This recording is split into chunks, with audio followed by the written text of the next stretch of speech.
All right, what's up, YouTube? This is going to be a guest lecture I give on a Zoom call. I just wanted to give a really quick intro here.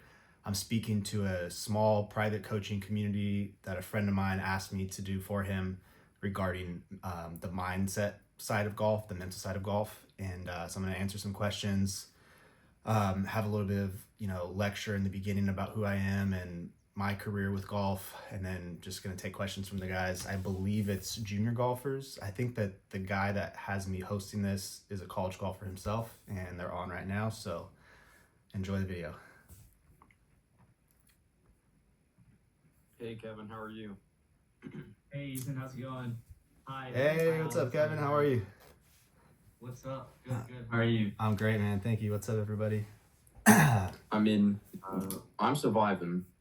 I'm surviving. That's good to hear. Yeah, I think we have some more here that's gonna join. Sounds good.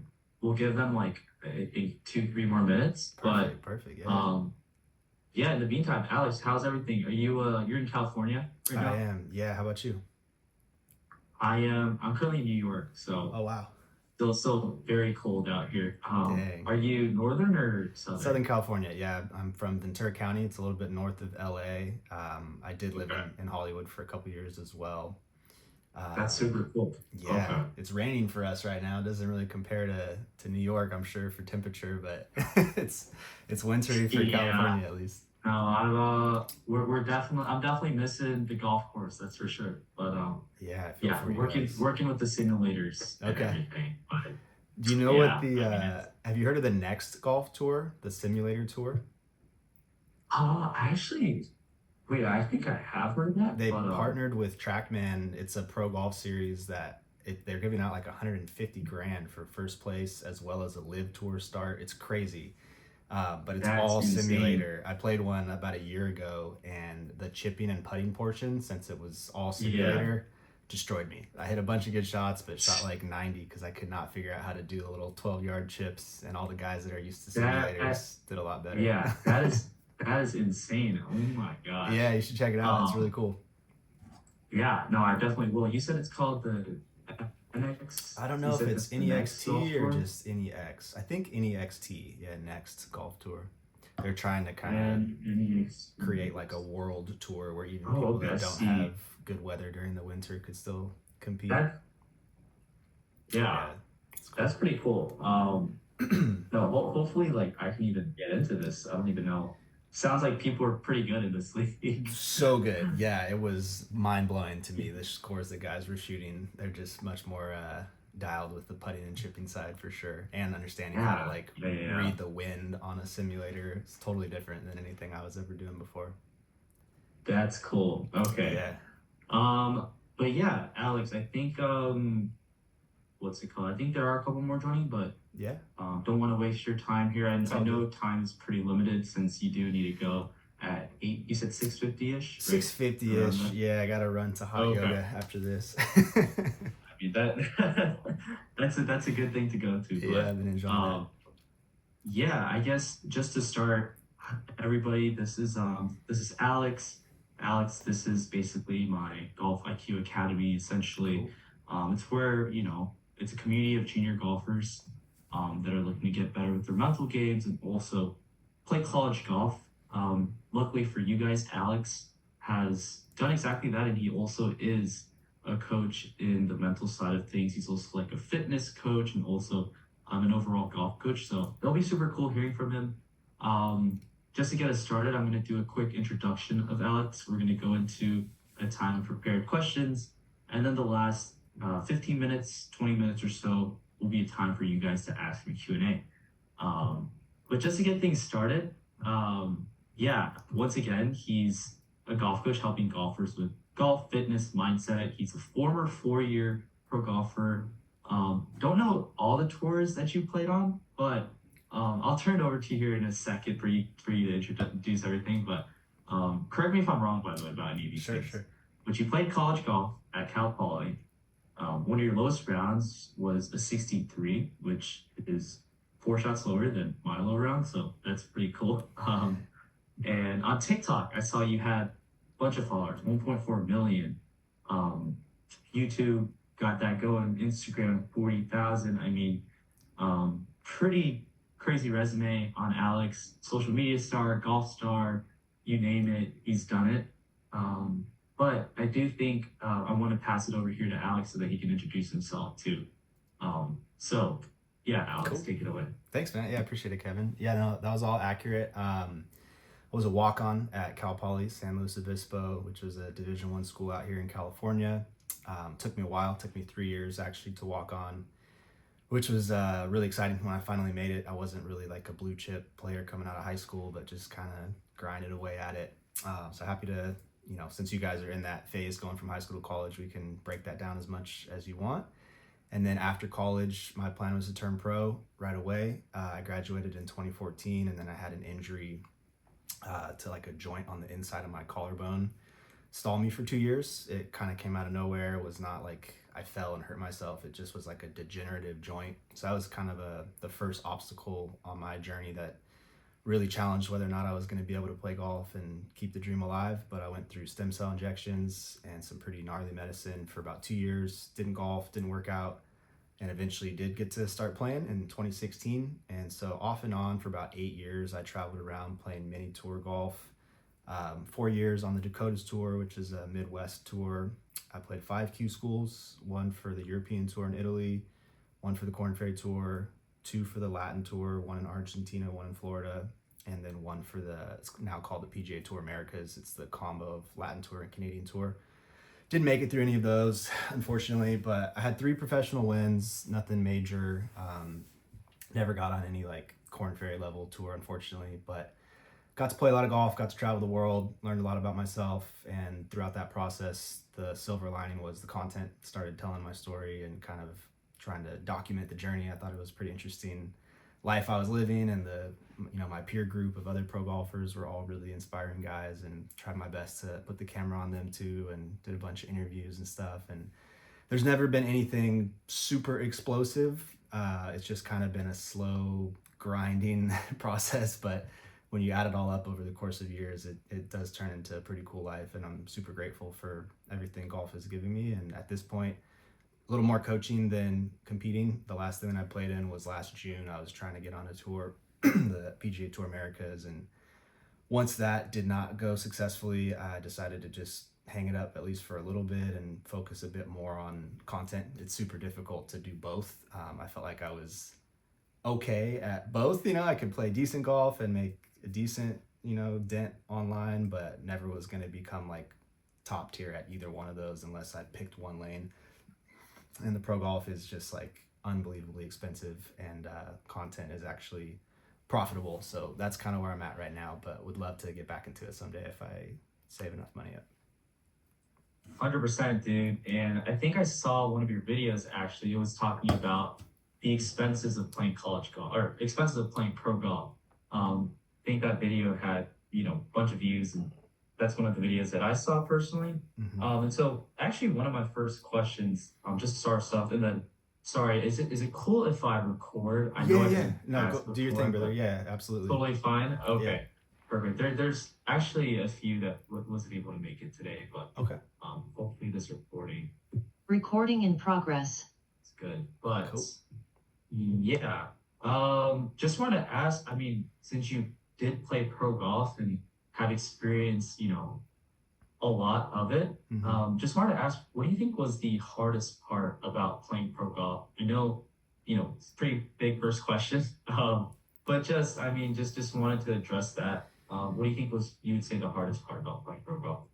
I think learning how to transfer your game from your home course to uncomfortable environments. I realized really quickly that even though I felt pretty competent locally at home on the grass I was comfortable with, sleeping in my own bed, eating at home, playing with friends as playing partners, as soon as you take a road trip to another state or another country, um, apples to apples, it doesn't really compare. It's like, holy crap, this is such a different thing. And to be successful as a pro golfer or, even a college golfer, there is a lot of travel involved, and you're constantly having to adjust to different environments. So trying to, I guess, not set an expectation that, at my home track, I'm always shooting 68. And then as soon as you step on the road and you're playing a difficult course, or just the fact that the pin placements are different because now you're in a tournament, or the greens are double rolled, or it's a super early tee time and you're not used to playing early. There's so many factors that go into it. And if you have this expectation that you're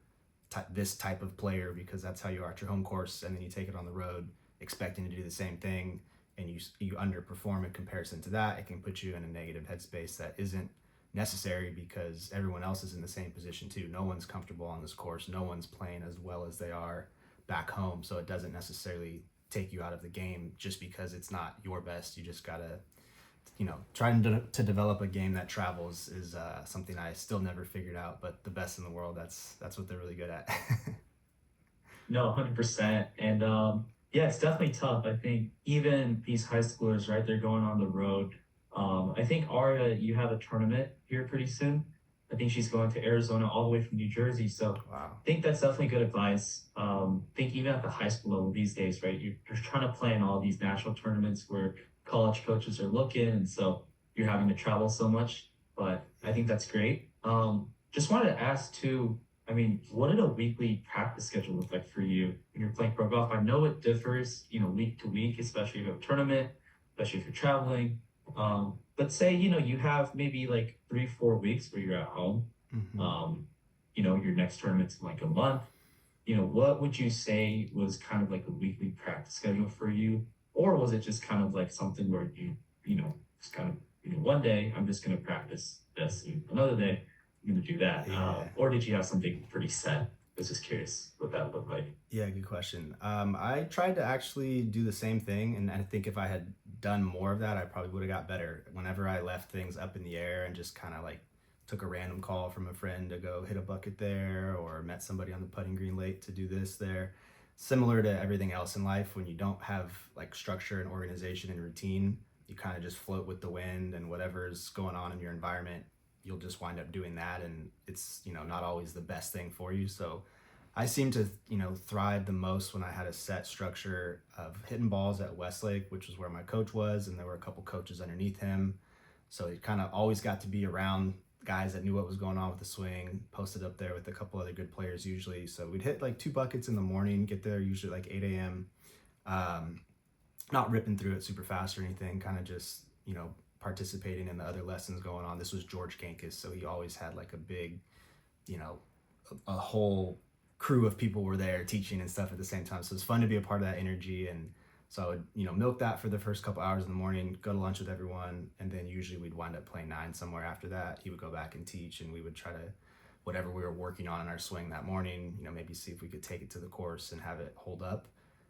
I liked that formula. And then when I was on the road playing a tour, for example, like the Dakotas tour, it became much more about playing golf. There's 2 types of players. There's some guys that really are scientific about it and need to get reps in with their swing, or at least they think they do, and they're always working on their drills and positions and filming. And then there's other guys that seemingly don't practice at all. And that doesn't mean that they didn't in the beginning to get there. They just, at a certain point, are playing off of trust and confidence, and they're no longer questioning like, oh, is my position? And, unless things are really bad. If they're shooting horrible scores, then maybe they go check it out. But the guys that come to mind for me are like Brooks and Dustin. They would be level 10 out of 10 in terms of like, I don't practice, I'm just super confident, and golf is like an art to me that I just step up and hit shots. And then level 1 out of 10 would be like a Bryson or even a Tiger. He spent so much time hitting balls. I noticed as I've gotten older now, not really practicing seems to be better for me. Like the last couple runs that I made at actually playing tournaments and taking it serious, I just went straight into playing. I did not spend any time on the range other than just to like warm up before the round and make sure I, was loose and everything. But I would just play every day. If I could get 18 in every day, I played, and that was steaming. I guess putting would be the one thing that you really can't, you can't skip. You do need to do putting drills, short game for sure. But I did it both ways. In the beginning, I spent a ton of time hitting balls, and I always had swing thoughts in my mind. And I think that kind of hindered me on the courts. I got really good on the range. I was a great range player, and my swing would look really sick on Instagram, and everyone would compliment it. And it was like great for that reason, but the scores didn't really translate because, and this is definitely something I would tell my younger self that I think a lot of younger people have backwards. And it just takes time to experience and figure it out for yourself. But the golf swing really doesn't mean that much. Like it is fun to tinker with it and try to have a really aesthetic swing, or get super into your lessons and think about compression and ball flight laws and all this stuff.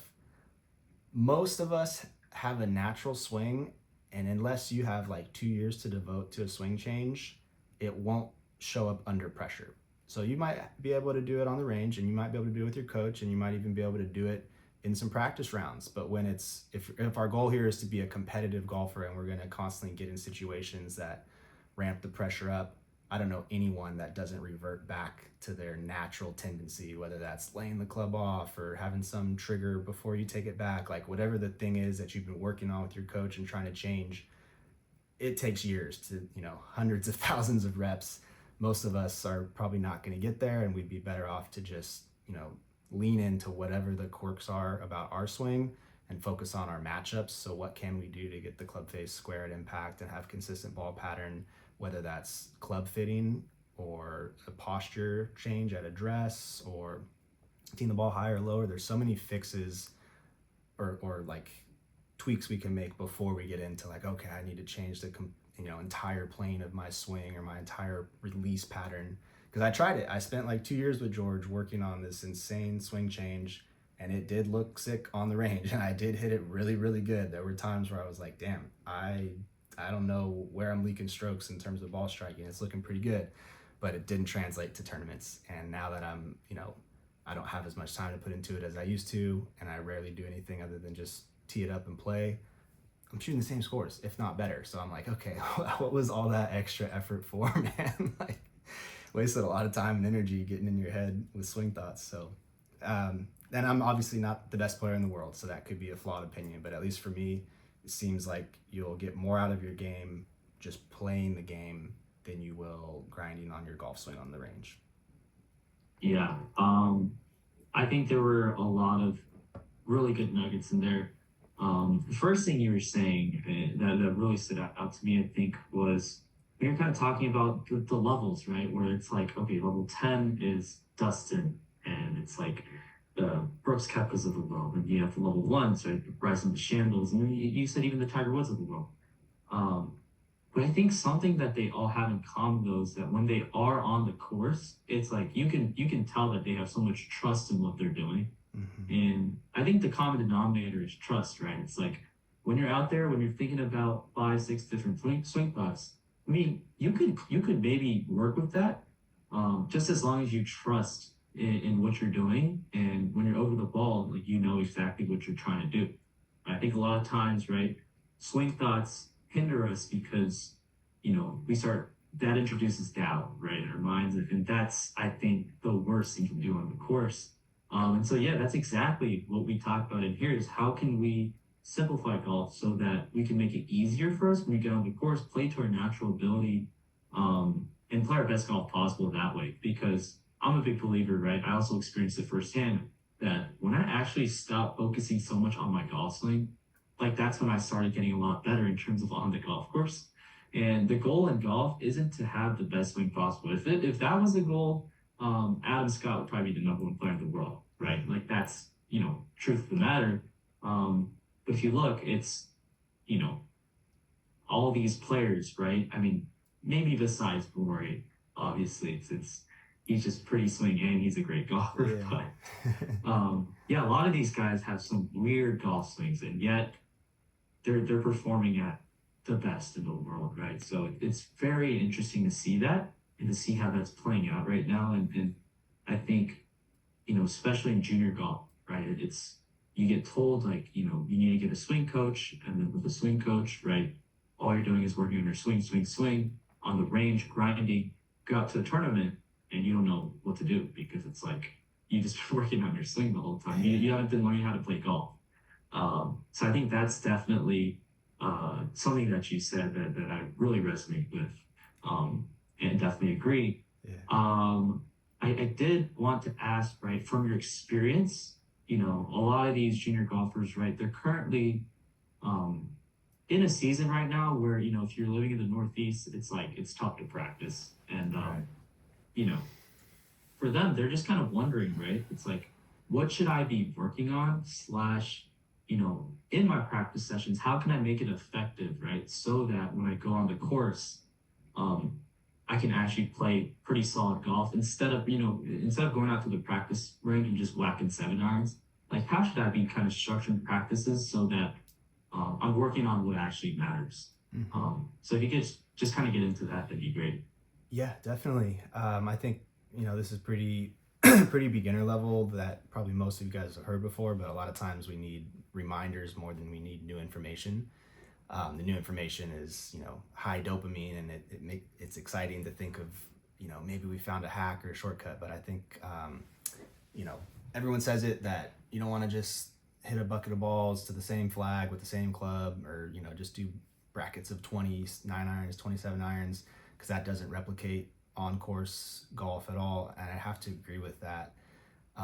Do I do it sometimes? Absolutely, because it is tedious and annoying to think of going through a full shot routine before every single ball in the range. But Jason Day does it. Other pros do it.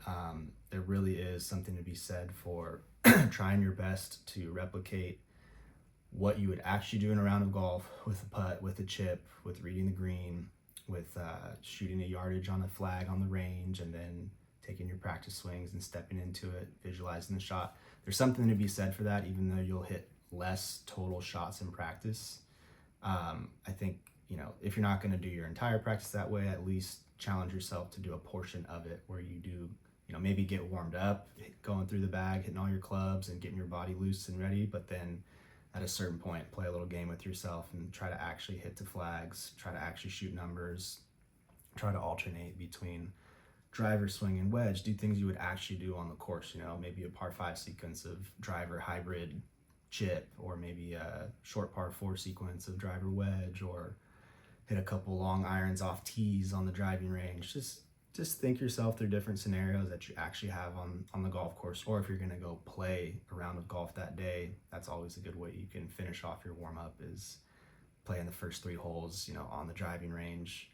And then again with putting, tedious and not really as fun as just dropping 3 or 5 balls and banging them all over the place and getting a bunch of makes, but probably better to just have one ball. And if you putt with a line, then, and I even would have my marker in my pocket for the practice putting green, so I could put the marker down, change the ball a little bit, and then go through the routine that way, just to get more. Because I think really what it comes down to have that trust you were talking about and be super comfortable in tournaments, it's a number. I don't know if it's 10,000 or 100,000, but there's a certain number where it's like, okay, I've gone through this sequence of putting the ball marker down and lining up my putt and taking my 2 practice strokes and hitting the 3-footer, or I've gone through this sequence of teeing up the driver and visualizing it going straight. At a certain point, you've done it enough times that you're not thinking about it anymore. And that's really where nerves come from, is when you feel unprepared. You're like, I haven't done this enough times. I'm not totally confident how this is going to go. And I think that's why golf is such an intricate sport. Most other sports don't have quite as many things to work on. In basketball, it's like a jump shot and dribbling and passing. And golf, there's 100 different things. So to have total competence in all of those, to have 100,000 reps in all of them, for most guys, it takes till they're 30 years old. A lot of the best golfers don't even show up on TV until they're at least 30, if not 35. So I think to try to shortcut that process as much as possible, you may think you're getting more done in practice by just hitting as many putts as possible, as many chips as possible, or as many shots on the range as possible, as fast as possible. And yeah, if all you're working on is a swing change and that's really important to you at this phase in your career, fair, maybe that is the most important thing. But if our goal is to eventually be totally confident and trust our process and feel like we're prepared when we're stepping into tournaments, I think you want to lean more towards the very deliberate practice. And it's a challenge for sure, because it's not as fun as banging balls, but I think the most fun thing is shooting low scores in tournaments. Yeah. No, 100%. And yeah, I really like what you said about just even though the quantity of the practice, right, the quantity of the number of balls you're hitting gets lower and lower, the more deliberate you can be and the more of, I guess, quality that you can put into the practice sessions, that's what the important thing is, right? And I think you hit on that pretty well. I really like what you said about, just like play the first three holes of the course like on the range, right? Like gamify practice sessions and make it fun because like at the end of the day, right? If golf's not fun, then like what are we doing, right? It's like, but yes, there will be times when you do need to work on things, and it's not going to be too fun. But the more fun we can make it, I think the more that we can kind of stay out there and really just keep challenging ourselves and get better that way. I think for me, like the most I got, like when I got really good, and I feel like the peak of my golf kind of journey, I still feel like I can still hit a higher peak, but I feel like when I was playing really good golf was when I feel like I was just having the most fun with it. And I'm talking about, even on the practice sessions as well, right? I'm just playing games, I'm doing challenges, all of those things really add up and kind of like translate to the golf course as well.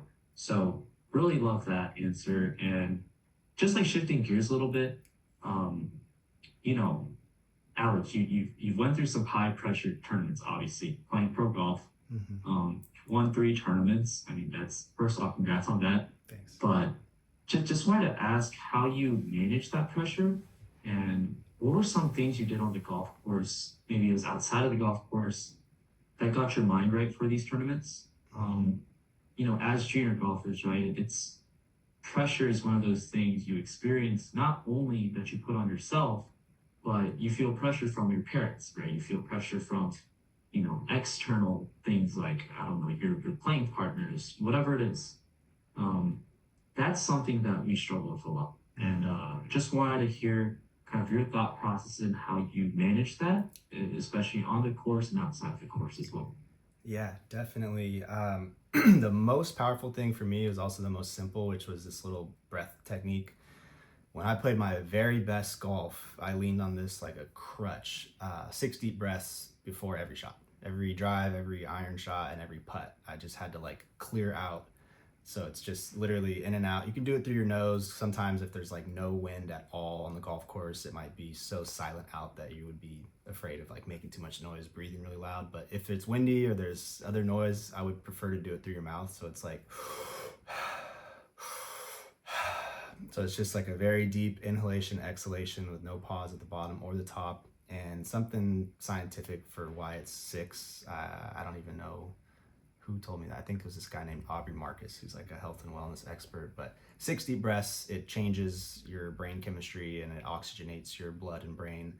And you'll feel it. You'll feel like ever so slightly lightheaded for like a second. You don't want to do too much of it, like 30 breaths in a row and then hit a shot, or else you actually will be like off balance. But it's just a way to, it alters your thought process for just a second. And it's also a, something to count on, sort of like a pre-shot routine. It's like a trigger, like, okay, I'm about to hit my shot now, hit the little breath sequence. And you can, again, do it through your nose. You can do it really quiet. You can like turn your head away from the group if you don't want to like have it be super noticeable that you're doing it. But that was my like safety and comfort when I was really nervous, when things were going super well. I just had to keep going to it because it would slow my heart down. If I didn't do that, my heart rate would just get a little uncontrollable, and that would alter some of the shots that I hit, or I would get jerky on a putt or whatever. But that breath, all my best rounds, I did that. And then I also would keep a journal. I would write to myself on the golf course. I would have like, sometimes I would write a page of notes for the day in terms of goals. Like, I don't want to judge my score. I want to judge on a scale of 1 to 5 my process on each shot. Like, did I commit to a shot? Did I pick a number in a club and see it in my mind? And then did I execute with that, as my primary focus? Or did I think about the wind and the trees? Or did I think about changing my club? And so I gave myself like, you have to give yourself tasks other than golf, because it just is like too long, 4, 5, 6 hours out there to just be trying to think about one thing and one thing only. I think that's where you get lost in the pressure. So if you can, again, clear out and take yourself out of that little moment sometimes into the breath or into journaling about, sometimes I would even just be writing like, I'm grateful for this, I'm grateful for that, or like, I'm excited to do this after my round, I'm gonna watch this movie, or I can't wait to call my girlfriend, or whatever is on my mind. Just like you kind of need to be your own best friend out there. And at the junior level, you usually, I don't think, have a caddy, so you're kind of just in your own dome talking to yourself. And sometimes you have cool playing partners, which helps. Other times you don't. You can't really control that, but you could always have the book with you. You could always have the breath, habit. And yeah, it's really simple. Sounds kind of dumb, but that literally, even at the highest level stuff that I ever played, that was like kryptonite for me. I had to do that breathing thing. Um, so yeah, I give it a try. No, 100%. I will also take you up on that. We'll be trying that out. But no, a couple things there. Number one, the breath work, 60 breaths. Um, really, really didn't know about that, how it alters your brain chemistry, but we kind of talk a lot about, some of the triggers, right? And things that we can do in our pre-shot routine to make, set ourselves up for hitting the best shot possible. And one thing I really emphasize is you want to make your pre-shot routine as consistent as possible, no matter what you do, right? And so whether it's breath work, I mean, seeing how consistent you are with that, I think that's a testament to kind of why you're able to kind of get into your process a lot better than someone else might, right? You've done the 6 breaths, and then once you do it, it's like you're kind of in that mode to lock in and hit a shot, right? And for me, actually, it's like I say the words commit to the shot. Like I say those 3 words Nice. before I hit the ball. And that's like for me, that's my trigger. And it might look different for someone else, but kind of like that right there, what you said about 60th breath before every single shot. Putt, shot, don't matter. That's super cool. Super cool to see how consistent you are with that. And then the gratitude journals, right, is something I actually, in our community, like we just started. And so that's really cool. Like we're just doing gratitude journals about how our days were just because I feel like how you treat yourself on a personal level is kind of going to reflect how you treat yourself on the golf course. Talk about being your best friend, right? We don't have caddies out there. And so I think it honestly is a competitive advantage if you are a good caddy to yourself because most people aren't, right? And on the PGA Tour, I mean, a lot of the great players have the best caddies. And I don't think it's a coincidence. I think it's genuinely like a very, like a real correlation. Like the better caddy you have, just the better golfer you'll be too. Yeah. And so I think a lot of the things you said definitely relate to, resonate. And just to follow up, I guess, Alex, I mean, how do you think your mental game has developed, right, over the course of your golf career? Like, do you think about golf differently now compared to maybe your college days? And, if so, what kind of you think sparked that change, or was it more so like a gradual realization? Yeah, I just wanted to ask that right there. Yeah, I think that as I've gotten older, I've relaxed a little bit. I definitely remember as a junior being really tense, and I think that was pretty common amongst most juniors. Tempers are higher, and again, you're right. There's pressure from parents. Some parents are chill, others not so much. Some parents really drive their kids hard, and there can be all kinds of reasons. And you have a young mind that's just developing. You're not a full adult yet, and you don't have as much experience dealing with stress and learning tactics like the breathing or meditation or figuring out how to self-regulate. So it's a lot to deal with the pressure of golf at a young age, and I think consequently many young golfers take it way too serious and don't have as much fun as they should be having, and also don't play as good of golf because of that. It's a really backwards thing, like playing good golf is what makes me have fun, but when you view it that way, it's usually more elusive than when you just view I'm out here to have fun. And it's like the less hard you try, sometimes the more it comes to you. And that's something that I've really learned in life as I've had more experience with things off the golf course, whether it's a relationship that I really want, or a certain amount of money I really want to make, or a certain outcome in my career with online content and coaching.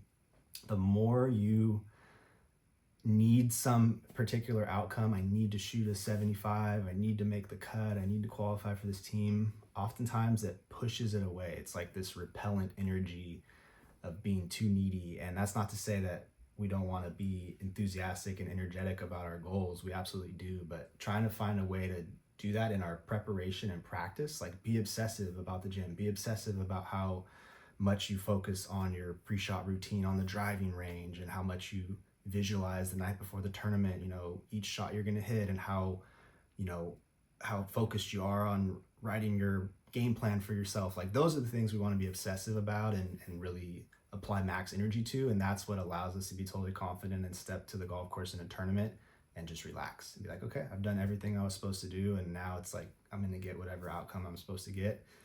So I feel like I've pushed away many of the things I've wanted in life, including golf. I think I was definitely better at golf than I ever showed in tournaments. And that's true for most of us because most of us do have this attitude of like, we need to make it work. It has to happen. But again, oftentimes when you look at some of the best in the world, you can tell it's not like that at all. They seemingly, even on the biggest stage, PGA Tour and in majors, how many times have you seen guys go through brutal, penalty strokes or losing in a playoff, and they deal with it, hardly even looking like their heart rate elevated. And I think it's just because at that stage, they're so practiced that like, I'm okay with any outcome. I know I'm applying my maximum effort.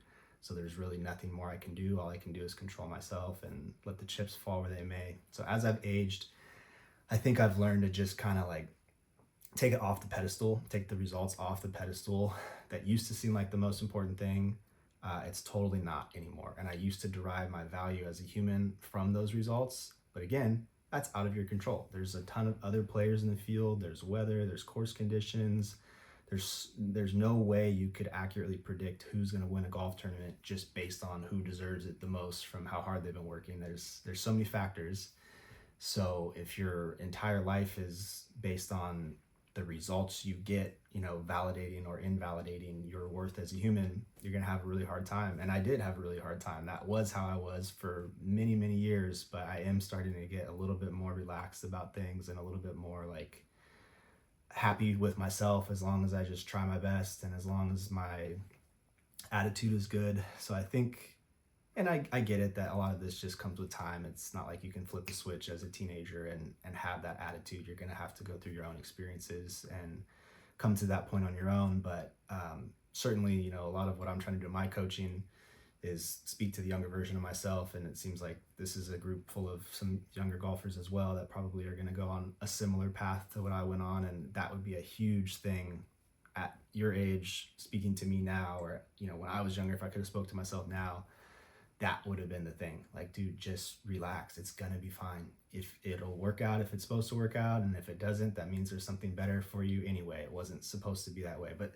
just the attitude of like, I guess you can call it faith. It doesn't have to be a religious faith, but just faith in the universe that when you're aligned with what you're supposed to be doing and when you're applying, all of your energy into positive directions, the world and the universe, it feeds off of you and it does give you exactly what you need at that moment in time. It doesn't always look exactly how you want it to. Like, oh, I really wanted to win that tournament. I really wanted to get on that team. I didn't get on the college team for 3 years. And again, I was fighting it. I thought that it was my worth as a human. And then eventually I kind of relaxed and enjoyed the college experience. And I got a girlfriend and I made some friends. And next thing you know, like kind of forgot about it and then made the golf team. And same has been true.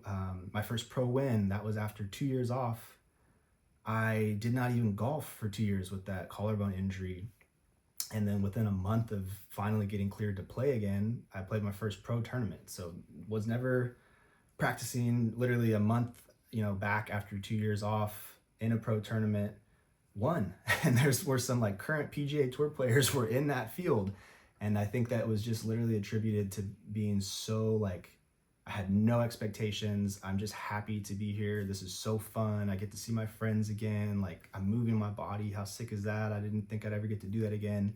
And it's hard to fake that genuine gratitude and joy that usually only comes from going through like a harder phase in life and then realizing how blessed you really are just to have the basics, food, water, shelter. But anyway, a lot there for sure. But to try to answer your question a little more succinctly, I would just say like, try your best to flow with life. If it's, that doesn't mean give up at the very first bogey, like dip out on the round, or the very first time you try to, ask someone out, or whatever the thing is that you're really wanting. Like, don't give up the first time it doesn't work, but your intuition is never wrong.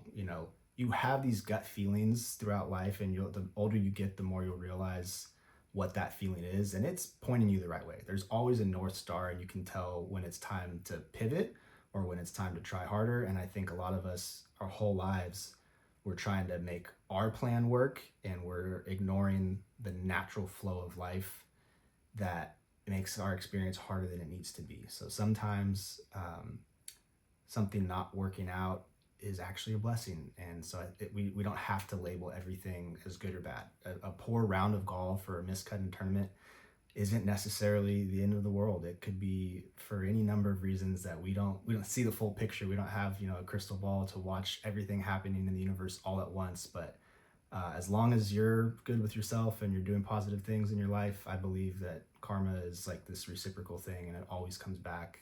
And you just got to kind of have that faith that I might not know what's going on right now. That's kind of how I felt for a while. I was like, I don't know why my golf career is not working out. I've practiced so hard. I've devoted my life to this. I made so many sacrifices. When is it going to be my turn? And then next thing you know, this beautiful online career has opened up for me that I would have never visualized. Being an influencer didn't even exist when I graduated college. So to like now have this whole separate career going on because of my golf career and because of how hard I tried at that's just a great example of what I was describing there, which is that it's always going to work out in your favor. Sometimes it takes longer because you have to be prepared for, some greater responsibility in life, but just trust the process and flow with life rather than fighting against it. Yeah, I love that so much. I think, you know what, I was actually going to ask you what's one piece of advice you'd give to your younger self. But I think you answered that really well, and I think you kind of killed two birds with one stone. But just to echo that, right? It's like you don't figure these things out like with the flip of the switch, right? It takes time. And for you, right? I mean, just kind of realizing, when you weren't able to, move your body, right? When you were going through that collarbone injury, it took some hard experiences for you to understand these things that you do now, and you have like a really good understanding and a good grasp of what those things are because you went through those tough times. So, um, just your whole point being, like right now, I mean, you may not understand why you're playing bad and all the work you're doing isn't paying off, but like ultimately maybe that work ethic could translate and help you out with some other thing that you do, right? And maybe that could be a door that's open. And kind of what you're saying with that's like just trust, I think the natural flow of life, really resonate with that. And like even for me, it's like I chase so hard, trying to play D1 golf, trying to play at UT Austin, and ultimately, I wasn't able to get there, but I was able to end up here at NYU where I'm able to, get this experience of not being able to play so much golf, which made me realize, right, how important the mental side of golf is. And even this right now is something that kind of blossomed from that.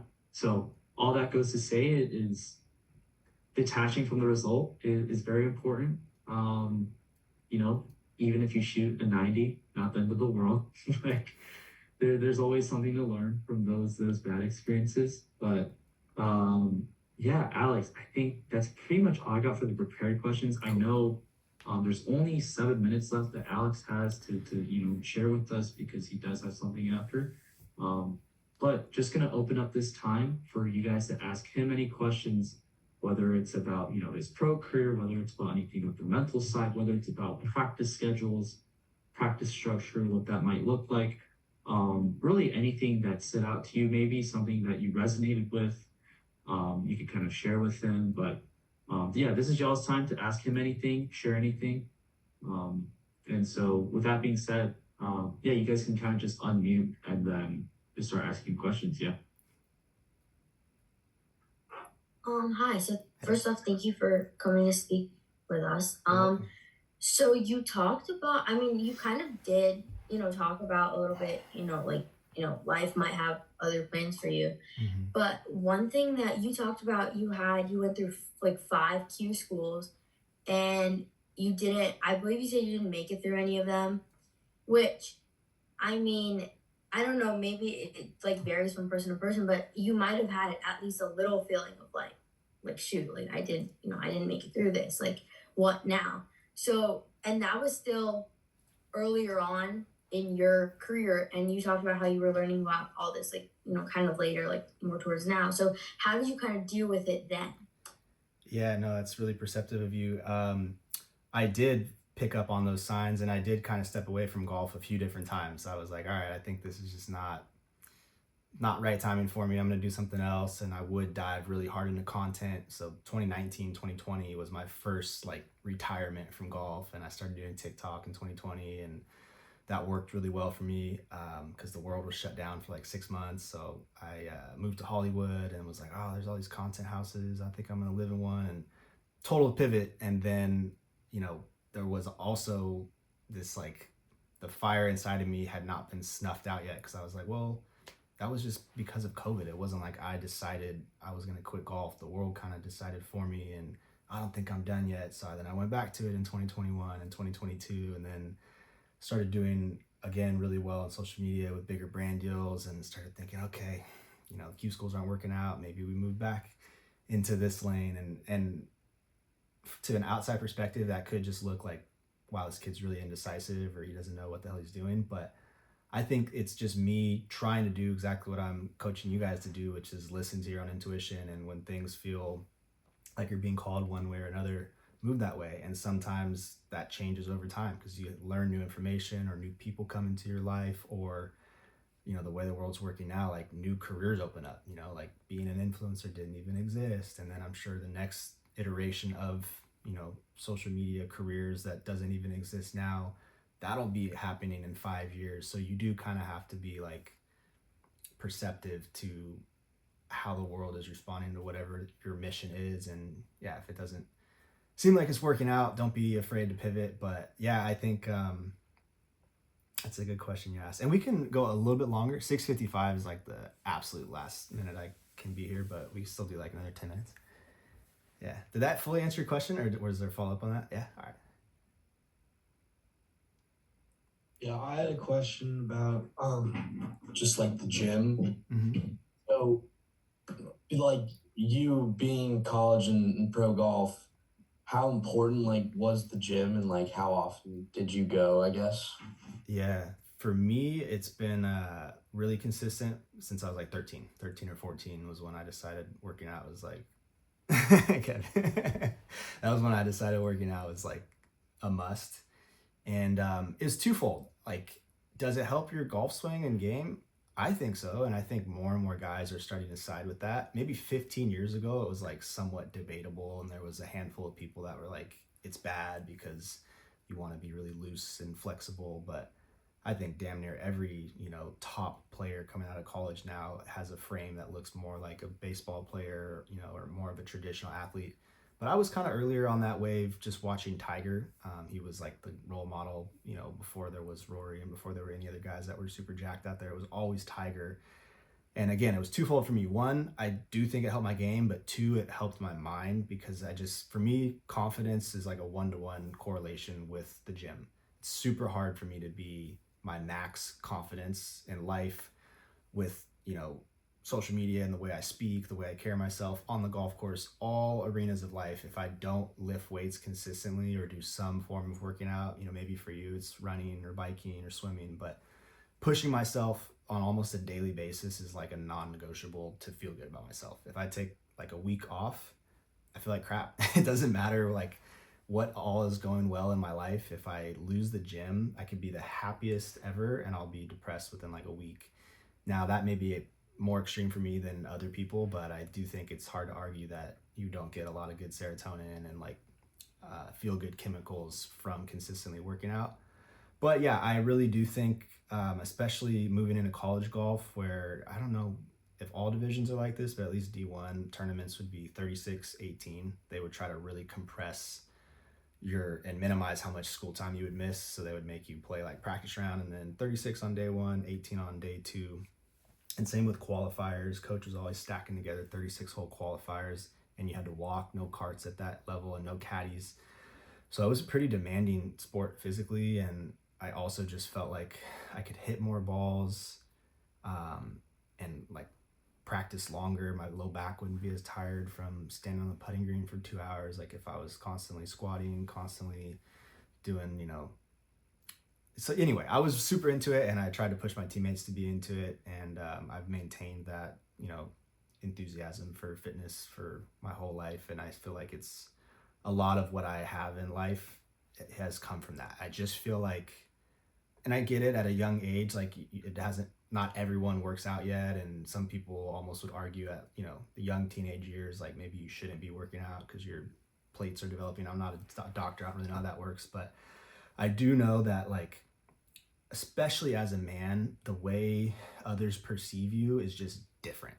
If you're jacked, it's a cheat code for life. Everyone, because that's how I treat others. Like when and I guess it's true for women too. When someone has a great physique, it's the first thing you notice. Someone that takes care of themselves. We'll take it a level beyond just like muscle. Just someone that has a well put together package. Good haircut, good hygiene, decent clothes. That doesn't mean expensive. It just means like well fitting clothes and good posture. And yeah, bonus if you have like a good physique. It just makes everyone treat you differently, and therefore your energy in life is better because you're like, wow, everyone's really nice to me, and everyone shows me respect, and everyone seems to like me or whatever. And then it's like a cyclical thing. Like you feel good, and then you put out more good, and then other people are like, wow, this guy's super cool and nice, I really like him.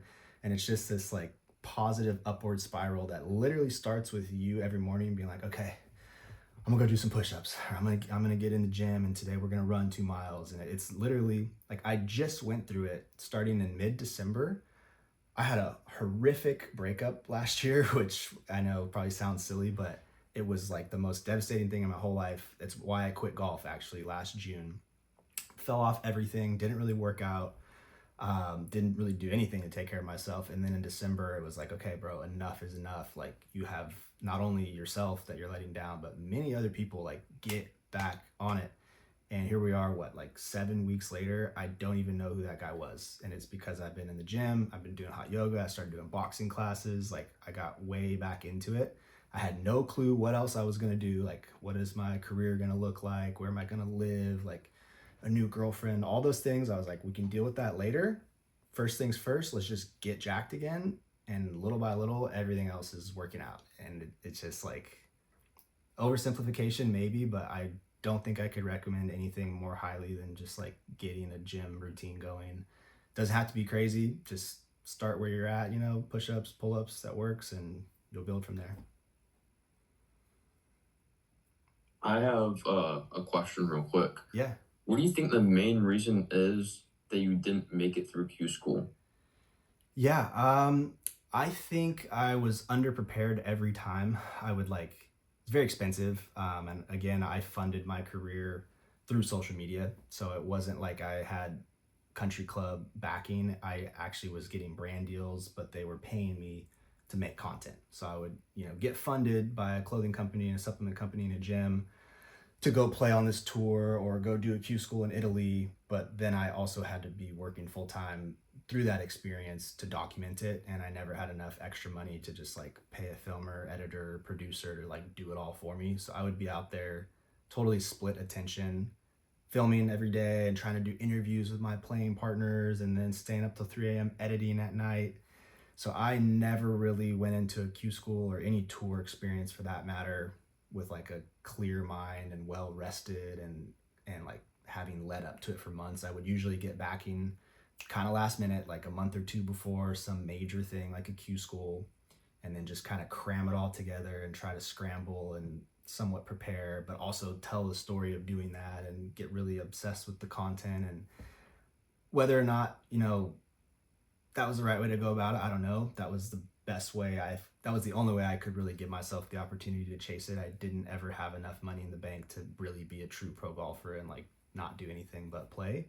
So I still feel like if I put together a couple years uninterrupted and either had enough money to pay like a production crew to do the content for me, or just quit that altogether and went totally dark online and just grinded and went into isolation mode, either one of those two things, I feel like I could get through at least. I'm not saying Corn Ferry like straight to the PGA Tour, but to be on the Canadian Tour or the Latin Tour, one of the lower tier ones, I feel like I would figure that out in a year or two. But that's obviously just my opinion. Yeah, well, I'm gonna stop it right there since I know Alex does need to head out. But just want to say, Alex, thank you so much for hopping on. I think that was a super insightful call. For the rest of you guys, I recorded this, by the way, so we'll have, if you guys want to reference anything, look back to this for any, more advice. Definitely check that out. I'll be dropping it in the course modules. But Alex, once again, thank you so much for joining us today. Do you have any last words? Like, do you want to like tag any of your socials, maybe your community too, since I know you have one? Feel free to do that real quick. For sure. Thanks, if man. you need, yeah. Yeah, no, we'll keep in touch for sure, Kevin. And yeah, my name is Alex Romo. So any social media, TikTok, Instagram, YouTube, that should pull it up. Yeah. And I'm also starting my own little school community right now for stuff very similar to this. So if you guys ever have any questions, don't hesitate to reach out. Love it. And last quick thing, Alex, so sorry, but can we just get a quick picture? Before Yeah, for sure. Okay, cool. So if you guys could turn on y'all's cameras, that would be great. Okay. Hell there yeah. you guys are. Let's do it.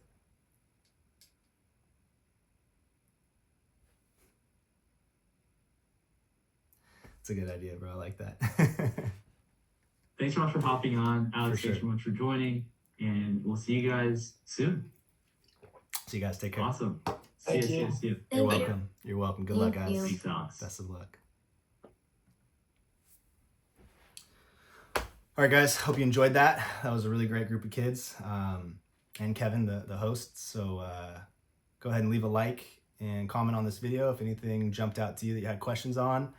My school community is linked in the description, where I host calls just like this on my own topics with my own group of kids or adults. They're not kids. It's not targeted to juniors. His was targeted to juniors. But anyway, I got to go to hot yoga in 19 minutes and it's a 15-minute drive. So that's going to be it for this video. Subscribe for more content. Talk to you guys soon. Peace.